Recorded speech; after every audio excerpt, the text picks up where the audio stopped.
সুঁইয়ের ফোরে নানা নান্দনিক নকশায় ফুটে উঠছে এক একটি কাপড়।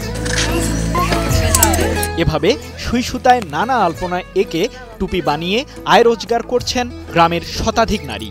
আমরা 150 জন মহিলা টুপি সেলাইয়ের সাথে আমরা জড়িত। তাদের নকশা করা টুপি দেশের বিভিন্ন এলাকায় বিক্রির পাশাপাশি রপ্তানি হচ্ছে সৌদি আরব, ইরান, ইরাক, কুয়েত ও কাতার সহ মধ্যপ্রাচ্যের বিভিন্ন দেশে।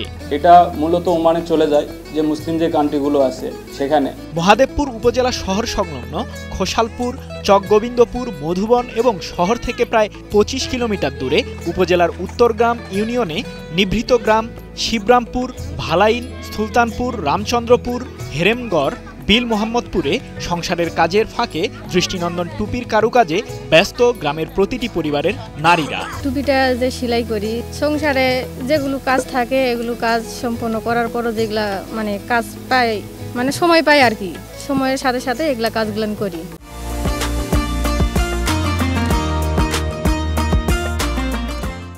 মহাদেবপুর উপজেলার খোসালপুর গ্রামের একটি আমবাগানে 10 থেকে 12 জন নারীরা একসাথে বসে টুপিতে নকশা তোলার কাজে ব্যস্ত। গল্প করতে করতে চলছিল নকশা তোলার কাজ। টুপি এই যে সেলাই তারা করে দেয়, আমরা তার মধ্যে সুতা ভরাই করলে 4টা পয়সা হাতে পাওয়া যায়। সব সময়ের জন্য ছেলে কুঠিনি টাকা চাওয়া যায় না। আসন্ন ঈদকে ঘিরে তাদের ব্যস্ততা বেড়েছে কয়েক গুণ। টুপি সেলাই করতে কেবল গৃহিণীরাই নন, স্কুল কলেজ পড়ুয়া মেয়েরাও ব্যস্ত। সুই সুতায় নকশা তুলে টুপি তৈরির কাজ করছেন দিনরাত। স্কুল প্রাইভেটের মাঝে যতটুকু সময় পাই আমি টুপি করি, এর টাকা দিয়ে আমি আমার পড়াশোনার খরচ চালাই। মহাজনরা তাদের কাছে চাহিদা মোতাবেক টুপির কাপড় নিয়ে যান। কোনো কোনো কাপড়ে নকশা আঁকা থাকে, এসব নকশার উপর সুতার কাজ করেন নারীরা। টুপিটা আমাদের দেশীয় ফ্যাক্টরি থেকে কাপড়টা নিয়ে আসা পরে সেখান থেকে আমাদের এখানে কারিগর আছে, কারিগর দিয়ে আমরা ডিজাইন, আমরা হলো যে নিজের হাতের ডিজাইন এবং আমাদের ফেনী থেকে ঢাকা থেকে ডিজাইনটা আনার পর আমরা এখানে কাপড়টা কাটার পর সেলাই করতে হয়।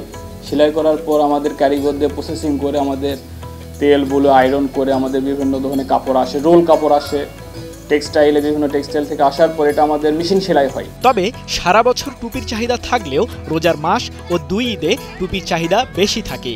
এই সময়ে কাজের অর্ডারও বেশি পাওয়া যায়। সংসারের কাজের পাশাপাশি এক একজন 90 থেকে 100টি টুপিতে নকশা তুলতে পারেন। নওগাঁ জেলার মধ্যে ঐতিহ্যবাহী টুপি ব্যবসা হয়।